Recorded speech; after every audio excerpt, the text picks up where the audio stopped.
యాదాద్రి అనుబంధ ఆలయమైన పాతగుట్ట లక్ష్మీ నరసింహ స్వామివారి ఆలయంలో బ్రహ్మోత్సవాలు అష్టోత్తర శతఘటాభిషేకంతో ఘనంగా ముగిశాయి. ఈ నెల 19వ తేదీన స్వస్తివాచనంతో ప్రారంభమైన బ్రహ్మోత్సవాలు నేడు అష్టోత్తర శతఘటాభిషేకంతో ముగిశాయి. 7 రోజుల పాటు అత్యంత వైభవోపేతంగా ఈ ఉత్సవాలను నిర్వహించారు.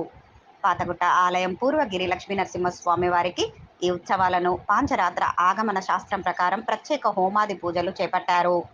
108 కలశాలలోని జలాలకు వేదమంత్రాలు, మంగళ వాయిద్యాలతో ప్రత్యేక పూజలు నిర్వహించి ఉత్సవ వరులకు అష్టోత్తర శతఘటాభిషేకం నిర్వహించి అనంతరం మహాదాశీర్వచనం, పండిత సన్మానం నిర్వహించి వార్షిక బ్రహ్మోత్సవాలకు ముగింపు పలికారు అర్చకులు. ఈ కార్యక్రమంలో ఆలయ ఈవో రామకృష్ణారావు మరియు ఆలయ అధికారులు పాల్గొన్నారు.